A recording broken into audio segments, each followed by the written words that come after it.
प्रिय विद्यार्थियों, आज के इस वीडियो लेक्चर का टॉपिक है विधान परिषद के कार्य, शक्तियाँ एवं स्थिति,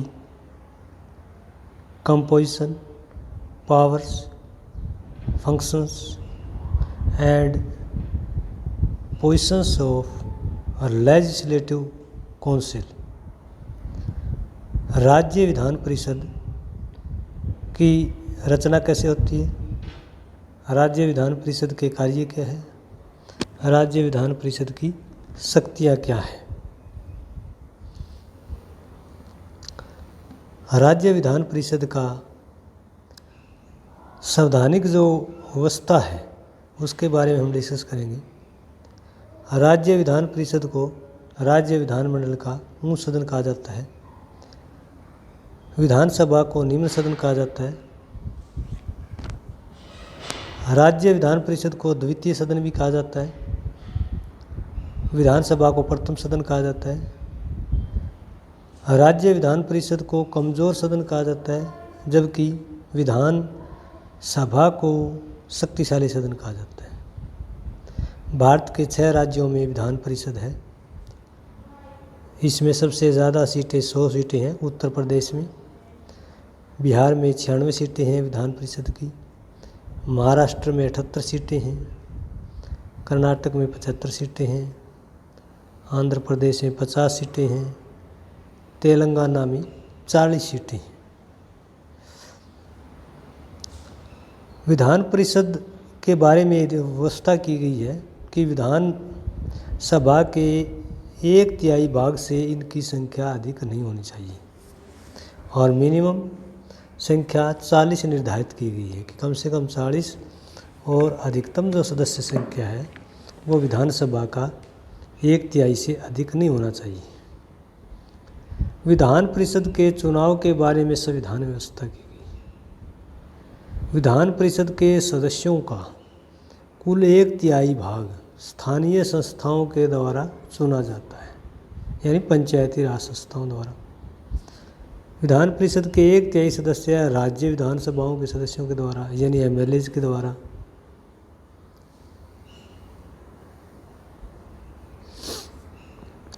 राज्य विधान परिषद के 1/12 भाग राज्य के 3 वर्ष पूर्व पास स्नातकों से चुने जाते हैं, यानी जिनको ग्रेजुएशन किए हुए 3 वर्ष हो चुके हैं।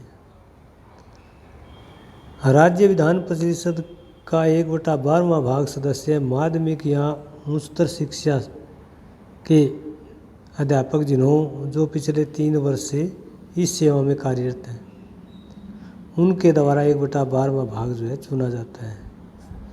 1/6वां भाग सदस्य राज्यपाल द्वारा मनोनीत किया जाता है।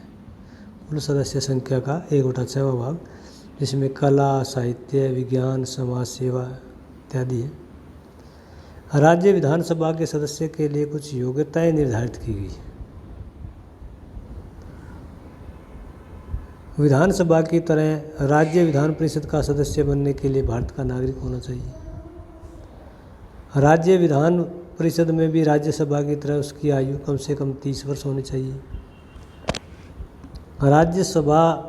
राज्य विधान परिषद का चुनाव लड़ने के लिए उसे किसी लाभदायक पद पर नहीं होना चाहिए।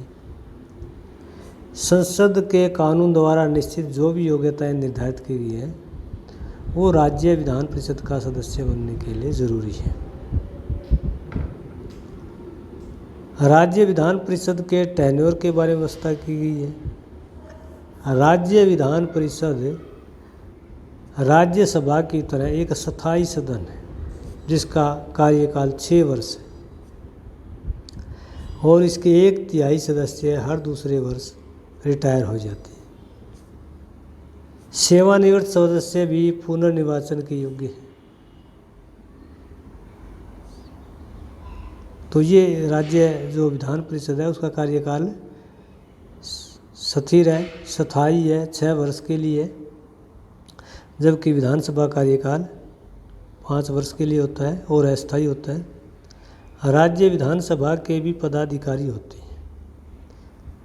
विधान परिषद के सदस्य अपने में से किसी एक को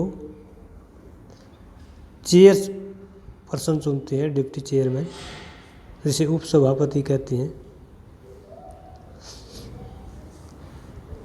वाइस प्रेसिडेंट जो है,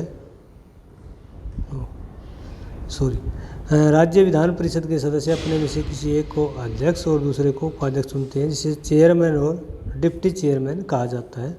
तो ये पदाधिकारियों की व्यवस्था की गई है।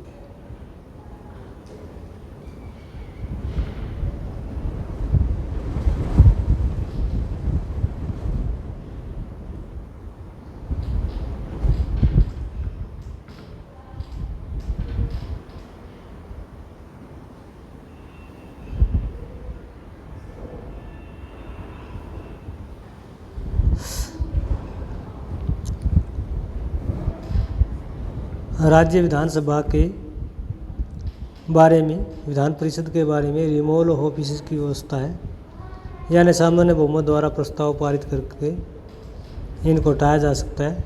हालांकि इसमें 14 दिन पूर्व नोटिस देना आवश्यक है। राज्य विधान परिषद के अधिवेशन के बारे में दिया गया है कि राज्यपाल द्वारा ये अधिवेशन बुलाया जाता है और एक वर्ष में कम से कम 2 अधिवेशन होने चाहिए। पहले अधिवेशन की अंतिम तिथि और दूसरे अधिवेशन की प्रथम तिथि में 6 मास से अधिक का अंतर नहीं होना चाहिए। विधान परिषद के वेतन एवं भत्तों के बारे में व्यवस्था की गई है। ये राज्य विधानसभा द्वारा समय समय पर इसमें संशोधन किया जाता है और सभी राज्यों में विधान परिषद के वेतन एवं भत्ते अलग अलग हैं। विधान परिषद की स्थापना एवं समाप्ति के बारे में भी आर्टिकल 169 में दिया गया है कि राज्य विधानसभा के सदस्य उपस्थिति एवं मतदान का 2/3 बहुमत से अगर ऐसा कोई प्रस्ताव पारित करके संसद को भेजते हैं कि उनके राज्य में विधानसभा की स्थापना की जाए या समाप्ति की जाए और उसको फिर अगर संसद पारित कर देती है तो उस राज्य में विधानसभा स्थापित हो सकती है या समाप्त हो सकती है, जैसा केस भेजा जाता है। राज्य विधान परिषद के सदस्यों को विशेषाधिकार दिया गया है। राज्य विधान परिषद के सदस्यों को सदन में भाषण देने की स्वतंत्रता है। सदन में दिए गए भाषण के आधार पर न्यायालय में उन पर मुकदमा नहीं चलाया जा सकता। अधिवेशन के 40 दिन पहले और 40 दिन बाद तक उसे किसी दीवानी केस में बंदी नहीं बनाया जा सकता। तो ये विशेषाधिकार जो है राज्य विधानसभा के सदस्यों के साथ साथ राज्य विधान परिषद के सदस्यों को भी दिए गए हैं। Powers and function of legislative council. राज्य विधान परिषद कौन कौन से कार्य हैं, कौन कौन सी शक्ति हैं। सबसे पहले हम वैधानिक शक्तियों के बारे में डिस्कस करेंगे कि राज्य विधान परिषद को कौन कौन सी वैधानिक शक्तियाँ दी गई है। कानून निर्माण से संबंधित कौन कौन सी शक्तियाँ दी गई हैं।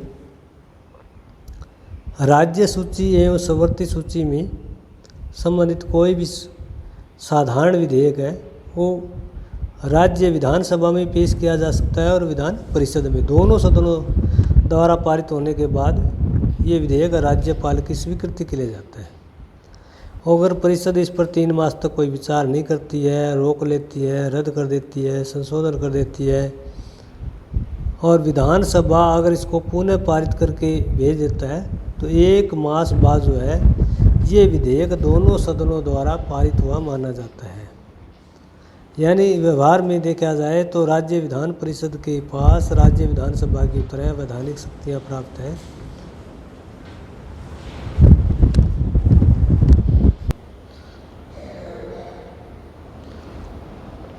राज्य विधान परिषद के पास वित्तीय शक्तियाँ भी है। वित्तीय शक्तियों का मतलब है करों के लेन देन से नए करों को लगाना, पुराने करों को समाप्त करना। वित्त विधेयक के बारे में विधान परिषद में ये व्यवस्था है संविधान में कि विधान परिषद में से प्रस्तुत नहीं किया जा सकता। यानी राज्यसभा की तरह राज्य विधानमंडल में विधानसभा द्वारा वित्तीय विधेयक पारित होने के बाद सुझावों के लिए परिषद के पास आता है और परिषद अधिकतम इसे 14 दिन तक रोक सकती है। इसमें कुछ सुझाव दे सकती है, कमेंट कर सकती है, लेकिन ये विधानसभा के ऊपर डिपेंड है कि 14 दिन के बाद वो इन सुझावों को माने या न माने। 14 दिन के बाद ये वित्तीय विधेयक राज्य विधान परिषद से स्वतः पारित माना जाता है और उसके बाद जो है राज्यपाल पर इसकी पूर्व स्वीकृति होती है और ये वित्तीय जो विधेयक है वित्तीय कानून का रूप धारण कर लेता है। राज्य विधान परिषद के पास कार्यकारी शक्तियाँ भी हैं। कार्यकारी शक्तियाँ का मतलब है व्यवहारिक शक्तियाँ एक प्रकार से जिनको मंत्रिमंडल पर नियंत्रण किया जा सके, जैसे कि केंद्रीय विधानमंडल में लोकसभा के साथ साथ राज्यसभा को भी कार्यकारी शक्तियाँ प्राप्त है। उसी तरह से राज्य विधानमंडल में राज्य विधानसभा के सदस्यों के साथ साथ राज्य विधान परिषद के सदस्यों को भी कार्यकारी शक्तियाँ प्राप्त है। यानी एमएलए के साथ साथ MLC member of legislative council को भी इस तरह की कार्यकारी शक्तियाँ प्राप्त है, जैसे प्रश्न पूछने का अधिकार, प्रतिदिन 1 घंटा जो प्रश्नकाल होता है जिसमें संबंधित मंत्रियों से प्रश्न पूछे जाते हैं, वो प्रश्न पूछने का अधिकार विधान परिषद के सदस्यों को भी है। स्थगन प्रस्ताव लाने का अधिकार जो है विधान परिषद के सदस्यों को भी है। अगर किसी महत्वपूर्ण विषय पर डिस्कस किया जाना है तो उसको लेकर के जो चल रही कार्रवाई उसको स्थगित किया जाता है। ध्यानाकर्षण प्रस्ताव जो है वो राज्य विधान परिषद के सदस्यों द्वारा पारित किया जा सकता है। यानी सदन का ध्यान किसी विशेष घटना की ओर आकर्षित करने के लिए ऐसा प्रस्ताव लाया जाता है। मंत्रिपरिषद के सदस्यों राज्य विधानसभा के प्रति उत्तरदायी, यानी अविश्वास प्रस्ताव जो है वो केवल जो है विधानसभा में लाया जाता है, विधान परिषद में नहीं लाया जा सकता, क्योंकि राज्य विधानसभा के सदस्य जो हैं मंत्रिमंडल के सदस्य विधानसभा के प्रति उत्तरदायी हैं, विधान परिषद के प्रति नहीं। इसलिए कार्यकारी शक्तियों में ये शक्तियाँ प्राप्त नहीं है विधान परिषद के सदस्यों को। निर्वाचन संबंधी कार्य, वैसे तो सभी प्रकार के निर्वाचन संबंधी कार्य निर्वाचन आयोग द्वारा किए जाते हैं, लेकिन कुछ एक क्षेत्रों में राज्य विधान परिषद को भी निर्वाचन करने का अधिकार है। जैसे अपने सदन के सभापति और उपसभापति का चुनाव राज्य विधान परिषद के सदस्यों के द्वारा किया जाता है। राज्य विधान परिषद के सदस्यों के पास कुछ संवैधानिक शक्तियाँ हैं। संसद द्वारा पारित किए गए संशोधन पर राज्य विधानसभा के साथ मिलकर विधान परिषद भी स्वीकृति देती है। यानी संविधान के किसी जटिल पार्ट में संशोधन करना है तो संसद के दोनों सदनों का अलग अलग 2/3 मेजोरिटी प्लस कम से कम आधे राज्य विधानमंडल है, स्टेट लेजिस्लेचर आधे राज्य विधानमंडल की स्वीकृति आवश्यक होती है, तभी जो है वो कानून का रूप धारण करता है विधेयक संसद का। तो ये कुछ एक सीमित मात्रा में संवैधानिक शक्तियाँ राज्य विधान परिषद के सदस्यों को है। राज्य लोक सेवा आयोग की शक्तियों में वृद्धि करना है तो राज्य विधान परिषद के साथ विधानसभा और विधान परिषद मिलकर के राज्य लोक सेवा आयोग की शक्तियों में वृद्धि कर सकती है। जहाँ तक राज्य विधान परिषद की स्थिति का सवाल है तो ये जो है सेकंड चैम्बर है, द्वितीय सदन है, प्रथम सदन लोकसभा है और विधानसभा है। राज्य विधानसभा के सदस्यों का चुनाव अप्रत्यक्ष तरीके से होता है, लगभग 5/6 भाग इसका जो है इनडायरेक्ट होता है। राज्य विधान परिषद को एक कमज़ोर सदन माना जाता है। क्यों माना जाता है? कि वित्तीय शक्तियाँ लगभग शून्य है, नामात्र की है, और व्यवहार में भी जितने विधेयक हैं वो केवल जो है राज्य विधानसभा के द्वारा पास किए जाते हैं।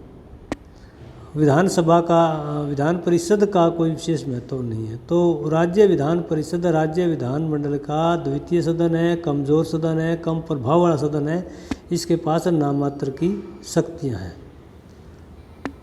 हालांकि कुछ एक विद्वान इसके पक्ष में अपने विचार देते हैं कि राज्य विधान परिषद के पास अधिकार है कि वो गलतियों में सुधार कर सकता है। राज्य विधानसभा के सदस्यों के पास काम की बहुतायत होती है और उनमें बहुत सारी त्रुटियां रह जाती है। जब ये विधेयक विधान परिषद के पास आते हैं तो विधान परिषद में अपने अपने विषय के विशेषज्ञ होते हैं, इसलिए गलतियों में सुधार कर सकते हैं। विधान परिषद में योग्य व्यक्ति होते हैं और वो अपने सुझाव पेश कर सकते हैं। विधान परिषद में मंजे हुए राजनीतिज्ञ होते हैं, विषय के विशेषज्ञ होते हैं, तो कानूनों के बारे में अपनी विशेषज्ञता दिखा करके वो राज्य विधानसभा के सदस्यों की सहायता कर सकते हैं। राज्य विधान परिषद के विपक्ष में भी विचार दिए गए हैं। कुछ एक विचारक मानते हैं कि इस अंग को जो है समाप्त कर दिया जाए, राज्य विधान परिषद की कोई आवश्यकता नहीं है, क्योंकि इसकी स्थापना और इसकी समाप्ति का अधिकार जो है वो विधानसभा को दिया गया है। और ये एक प्रतिक्रियावादी है। विधानसभा पर इसका कोई विशेष नियंत्रण नहीं है, क्योंकि लगभग सभी शक्तियाँ विधानसभा को दी गई हैं। विधान परिषद के विपक्ष में एक बड़ा कारण यह है कि जितने हारे हुए नेता हैं वो सभी जो है विधान परिषद के सदस्य बन जाते हैं। आलोचक मानते हैं कि करदाताओं पर एक प्रकार का अनावश्यक बोझ है। सेकंड चैम्बर को खड़ा करने से देश के ऊपर बहुत ज़्यादा आर्थिक भार होता है, राज्य के ऊपर आर्थिक भार होता है। राष्ट्र निर्माण में इस तरह के धन का प्रयोग किया जा सकता है। बहुत सारे आलोचक मानते हैं इस सदन की कोई उपयोगिता नहीं है, क्योंकि प्रायः सभी बिल विधानसभा में पेश की जाती हैं। वित्तीय शक्तियाँ विधानसभा के पास है और दूसरे प्रकार की कार्यकारी और शक्तियाँ हैं, वो भी ज़्यादातर जो है वो विधानसभा के पास है। इसलिए बहुत सारे आलोचक मानते हैं कि सदन की कोई आवश्यकता नहीं है, इसको समाप्त कर देना चाहिए।